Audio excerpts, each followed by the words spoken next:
Welcome to week 6 of the Tim and Chuck Show, where we, of course, talk about high school football. I'm Tim McDonough, joined by my esteemed colleague, Chuck Martinez-Brandon. We have some fun for you again this week. Let's dive right in, shall we?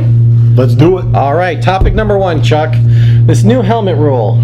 You see kids losing their helmets, they have to sit out of play. Tell me what you're seeing about this rule, because it seems like there's some things that are going on that are making it not really fair. Yeah, I think the basis of it is really good. You know, they're doing it all to try to help stop concussions, making sure kids' helmets fit correctly and snugly so that they aren't coming off. But on the flip side of that, you're seeing kids maybe getting over to the wrong sideline, getting in a pile, and people are yanking on some helmets to try to get helmets off. And it's, you know, it might cost a team here or there, because they're usually, I've seen a few instances where kids are gunning for top players, and it takes somebody out of the game for, you know, at least a play.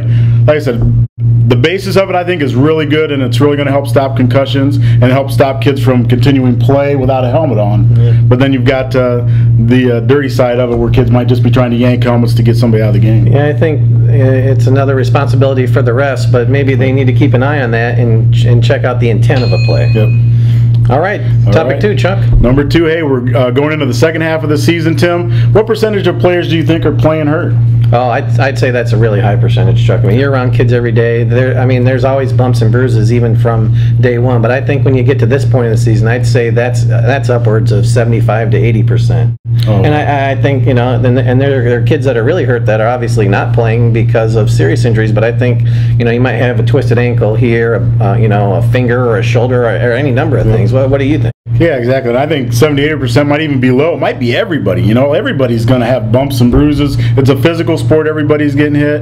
And, you know, they always talk about that difference, playing injured and playing hurt. You know, you can play hurt, but if you've got a big-time injury, it's going to keep you out. But to be a good football player, to be out there every Friday night, you've got to play with bumps and bruises. You just have to. Yeah, especially when you're talking about teams that don't have big numbers on their rosters. Yeah, exactly. Lots of kids going both ways nowadays.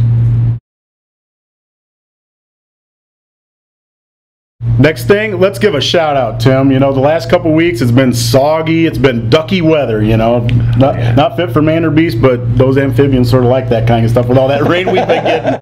But let's give a shout out to everybody who has stayed and watched all those games the last couple weeks. You know, diehard fans, parents, you know, the kids appreciate it, the coaches appreciate it. That's great for you guys to stay out in that weather day. That's just nasty. Yeah, I agree. You know, you see the start of a game, and you see everyone excited and all those fans out there, and then you see the ones who are out there with the umbrellas and the ponchos and the raincoats and everything, the galoshes. Yep. Yeah. You see the galoshes. Yeah, I have to give a shout out to the fans for that too, Chuck, definitely.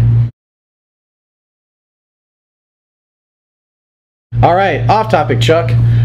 Finally, the regular NFL refs are back. No more fiascos. Hopefully, like we saw in Seattle last week, they start tonight. Browns, Ravens. What do you think? Man, I don't know. I'm really surprised that the commissioner gave in. I really thought he'd say, "Who cares? It's my show. We're sticking with it." But I think it's only going to be good for the game. The fans, I think, really made the big push to get those regular refs back, and I think it's just going to help the game from here on out. And no excuses. But you know what? If the refs decide a game, you should have done a little bit better in the first so many minutes, so that the refs don't have to have the deciding factor. My one question about this whole thing is what happens when the regular refs screw up? Stay tuned. All right, Chuck, it's time for the Whopper Hit of the Week. Who we got? Boy, the big game last week in the area was Defiance County rivals when Tenora went over to Hicksville to duke it out. And here you've got Shane Bostic coming from deep, kicking the door in on the A-gap and taking down somebody for a tackle for loss. That is a heck of a play, young man. I like it. Well, let's go right into our Powerade Power Play series, not play, series of the game. And we're going to turn to Tenora's Kip McCann. After Hicksville downed a punt at Tenora's 2, Kip McCann, boom, getting some yardage on one run. Next run, boom, getting some more yardage, Chuck. Next thing you know, play number 3, 87 yards to pay dirt. Boom, Tenora goes up 20-0, and they're in control against the Aces. Good job, Kip McCann. We appreciate running like that. The kid is a load. He's just a nightmare for defenses. Well, I think that's all we have for you in week 6 of the Tim and Chuck Show. Anything else, Chuck? No. See you next week.